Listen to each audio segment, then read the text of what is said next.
A lot of researchers have done work in terms of what are some key elements for sound professional learning. And one person, Susan Lukes Horsley, has done an awful lot of research in terms of professional learning, particularly for math and science teachers. And she and her colleague Matsumoto have done an analysis of all of the other studies that have been done about professional learning in terms of math and science teachers. And they talk about these 4 particular things that are essential. One is that it's curriculum focused, and that doesn't just mean the curriculum document. It actually means that if we're doing professional learning around math teaching and learning, let's focus on thinking about math. So it's not just about thinking about the structure of a math classroom, but let's kind of get into what that math is and what does that look like and what does a continuum of learning look like. Another piece that they say is essential is focusing on student thinking. Because when you're focusing on student thinking, while it's connected to the teaching, it takes away the pressure on the teacher. Let's look at, within this class, as we're observing this lesson, let's pay attention to the student thinking, because paying attention to the student thinking helps to drive our next steps. Another one is that it's collaborative and within a supportive environment. So we need to be able to be in an environment where we're comfortable taking risks, because you know what? The first time you try out a new idea in a classroom, it doesn't always work. And you need to be able to go back to your department office or to your colleague or to your principal and say, well, I tried this, but it just didn't quite go the way I thought. Doesn't mean we abandon it. It means we might need to tweak it, or maybe the kids weren't ready for it. I didn't do enough grounding beforehand. They're not used to working in groups, all kinds of reasons. But we need that supportive and collaborative environment where we feel comfortable to be ourselves, try different ideas, but have some support. Another one is that it has to align with all of the other things that are going on. I actually find that we're fairly lucky in Ontario because we tend not to get too many mixed messages. So if I have a document like Growing Success, it actually aligns with me going to a workshop on what are sound assessment practices. Or if I look at the curriculum document, it tends to not be giving me mixed messages in terms of what another document might be. Or if I read in a journal like The Mathematics Teacher from NCTM, the messages I get there are similar to the kinds of messages that our curriculum might be talking about because they're all based on similar research. So in a sense, we're getting similar messages. Sometimes we get conflicting messages and that causes us a lot of angst. But for the most part, I feel in Ontario we get fairly consistent messages. Another key component is this idea of dialogue, and I'm sharing, this is a research that was done in Ontario. It's 2007, which is a while ago, but it was of grade 7 to 10 teachers. And we did, many of you might have taken part in the survey. We had over 1,000 teachers across Ontario take part in a survey. And one of the things we asked them is, to what extent have the following resources or opportunities helped your implementation of math in grade 9 and 10? And what I find interesting is that dialogue with colleagues rises to the top. That having conversations with your colleagues is seen as one of the best professional learning opportunities. And I think that's an important thing to keep in mind, and that's why we encouraged, maybe insisted, that you came as a school team, because having a dialogue with your colleagues is important and sharing those ideas. So that seems to be a key component to that professional learning. So some possible activities that you're going to hear about in more detail that actually align well with what we know about sound professional learning are things like lesson study or co-planning, co-teaching. So we've seen situations where lesson studies were done, let's say, across grades 7, 8, 9, where there's a particular concept and we look at how might we design a lesson to address that in grade 7 and grade 8 and grade 9. Okay, let's go into one another's classrooms and let's see what does this actually really look like. And let's focus on the student learning within that classroom, not so much just on the teacher moves, but the teacher moves that help to facilitate the learning. And in terms of co-teaching, co-planning, we all have ownership of that lesson. It's not just so-and-so who's delivering the lesson where all the focus is. And that pulls in some of those key components that we talked about. It has that collaborative work, it has that focus on student thinking, it also has a focus on the curriculum, and as I described it, if we move 7, 8, 9, it's got the continuum of learning and how that concept's built over time, what the different vocabulary is that's used. Another might be working together to examine student work. That might be a nice place to start. Lesson study might be a big undertaking. But maybe we'll find a task, let's design this task, let's all try it in our classroom, and let's come back and let's examine the student thinking and let's look at the student work. Again, that has some key components, the collaborative work, the focus on student thinking, and because we're focusing on the math, we're actually focusing on curriculum. And I've just got a third one for you. You'll hear a lot more from some of the other school teams. Another might be a book study. You probably have heard about people using a variety of different books as you heard the quick busking yesterday. That they might have been holding up a book, oh, this worked well for us, we grabbed an activity from this book. But the nice thing about doing a book study, and sometimes a book sounds a bit daunting, you could start off with a pamphlet study.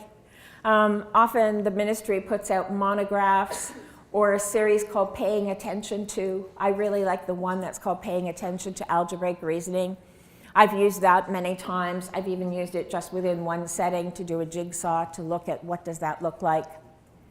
So sometimes a book sounds a bit too much as a starting point, but you might want to work with one of those.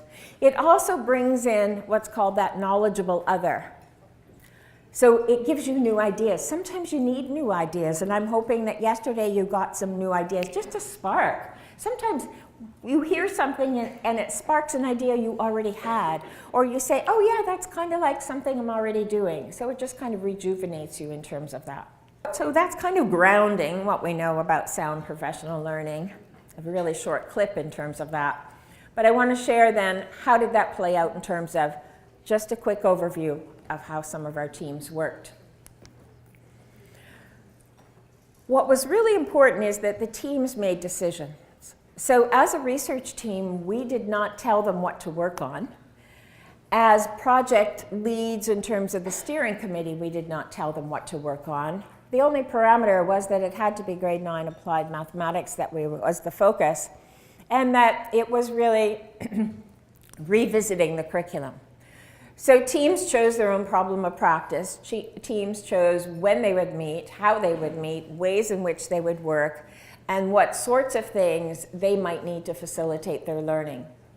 Now, all of this was to different extents, and different teams had different dynamics and worked in very different ways, and that's something that we're really looking at now in terms of how those dynamics played out and facilitated the teacher learning.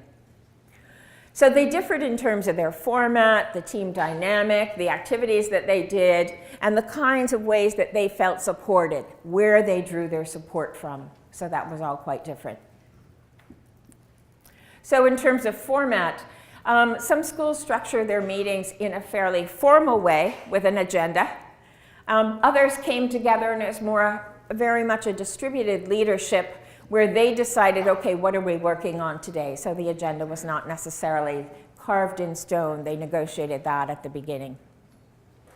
In the team dynamic, some teams had a facilitator who would set that agenda and determine what kinds of things they were going to do, whereas some teams had more of that distributed leadership. Attendance at most of these teams' meetings were fairly consistent, with the administrator present, but often popping in and out, depending on how often their BlackBerry or iPhone was ringing, because there were always emergencies or things they had to do. The fact that they always came back to the table was pretty important. And the administrator played a key role. We would have the administrators coming to our summer institutes. They would be often sharing and presenting with the team. When we presented at the OAME conference, it was pretty key, the role the administrator played. But these are all the kinds of activities that they engaged in. Classroom observations, co-teaching, lesson studies, book studies, co-designing new tasks, moderated marking, examining student data, anticipating student responses, examining students' thinking, participating in interviews with students, looking at video recording of lessons and our students' thinking, conversations with teachers from other grades and other schools, and the list probably goes on. And it's not as though one school did one of those, they did many of those things. And it was very interesting how they moved from one thing to another and how they determined the kinds of things that they were going to do. Teachers making decisions about what they wanted to work on and the ways that they wanted to work was a key element to the kinds of things that they did. So let me talk a little bit about the book studies. These often emerged incidentally. It might be that somebody said, oh, I tried this activity from such and such a book, and they would pick that book up, dive into it, and give it a try. So one was this one, Connecting Mathematical Ideas. It's by Joe Bowler and Kathy Humphreys. And it's a book where Kathy Humphreys is the teacher, and she's working maybe with grade 7, 8 class, could be 9 though, and she is first describing the lesson that she's about to teach, and then we watch, there's videos in the back, a DVD, and then they watch the lesson, and then she debriefs the lesson, you know, the kind of thing you do as you drive home that night. Oh gee, you know, when Josh asked that question, I should have said this instead of that. Oh, that wasn't the best example. I should have had that example instead of that one. The kinds of things that all teachers do. And then Joe Bowler talks about the lesson in terms of how does it connect to the research? Not in an evaluative sense, but she might say something like, now notice when Kathy Humphreys had the kids discuss such and such, she was establishing socio-mathematical norms in the classroom. So she's putting some research language onto what's happening. So you probably heard yesterday in one, maybe two of the busking sessions that some worked on one of the problems in this book. Many of you might have seen this, the border problem. So in this one, we watch a lesson where the kids describe how many squares are shaded, and they have to say what are the ways that they came up with that particular answer. And it goes through a long lesson of all of these students giving their different ways that they did it. Charmaine did 4 times 10 minus 4. Colin did 10 plus 9. I don't need to read them all out. 9 plus 9 plus 8. So she has them list all of the different ways that they came up with how many are shaded. And when the school was using this particular book and examining that particular problem, it was the kind of thing where they thought this lesson might be maybe 20 minutes, maybe one full period. But the lesson went on for many days, not because it took a while for the kids to get it, but because it's the kind of lesson that one could go quite a bit deeper in. What are some of the things we need to think about here? Well, one thing we could think about is, and this is what Kathy Humphreys does, is so if I had a 6 by 6 grid, how do those expressions change? Now, for many of us, that seems like a simple question. But for kids, they have to consider such things as what stays the same? Which of those numbers stay the same and which of those numbers change? That's the whole concept of a variable, which we take for granted, but it's just not that simple for them. Or I could extend it out eventually after several lessons and think about, so what if I had an n by n square? What might those expressions look like? We might think that's simple, but we get somebody like Colin who says, oh, okay, if I had to use variables, I think I might call that x plus y plus y plus z. So Colin's not recognizing that there's a relationship between those numbers, and I actually don't need 3 variables. So there are many different ways I could pursue that particular lesson. And it's important to pursue that because we're establishing a profound understanding of the sense of variable and the sense of relationships. We also could go on once we have variables in there and say, okay, are these all different or are they all the same? We could think about ways to simplify them, to compare them. So just one example of how one lesson could take us quite far. Another book you might have heard about and you'll hear about later is The 5 Practices for Orchestrating Productive Discussions. Many teams found this useful once it was introduced. And it was introduced as a book or as one of the articles, and you'll hear more about that later. Another thing that they did was to focus on student thinking.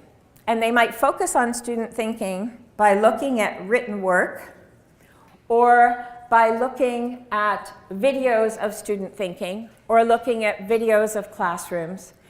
Another thing that we found effective was gaining access to resources through a variety of different sources. So it's pulling in that, what we call that knowledgeable other, which really just means somebody else's ideas. You spend a lot of time together in your school talking to one another. Sometimes you need the injection of a new idea. So maybe that's through people, books, monographs, Twitter. You might be following some great people on Twitter, workshops, webinars, all kinds of things to spark new ideas. I would suggest you strive for a shared leadership. You are all working together during that time. Another one is that changes in practice and changes in development really take some time, and you need to plan for time. It's going to take a while. It's not a one-shot deal where let's just meet this time and then we'll go off and do our thing. You have to revisit and you have to come back. So those are just a few ideas that we found. Now, some of those things are easier than others, aren't they? But to know and to strive for some of those, I think, is useful. So we're going to have some breakout sessions now.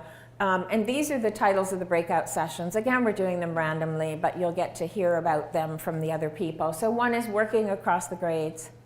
Another is what is the use of the 5 practices? So how did teams use that? And then later at 11, you'll hear more about what that really means. Planning through curriculum analysis and developing assessments together. Another group will be a variety of schools talking about examining student thinking. Another talking about the role of dialogue and how they help to facilitate dialogue in a PLC. Extending the professional learning beyond that PLC, so that could be a variety of different ways. And another is about lesson study, co-planning, and co-teaching. So I think that on your table there are tickets again. I think they're yellow today. We're not going to worry about the odd and even. We'll be doing odd and even this afternoon. So if you could just randomly distribute those tickets. Although it goes 1 to 7, there should be 8 tickets in case there are 8 members at your table. So there might be 2 of you going to one of the same session.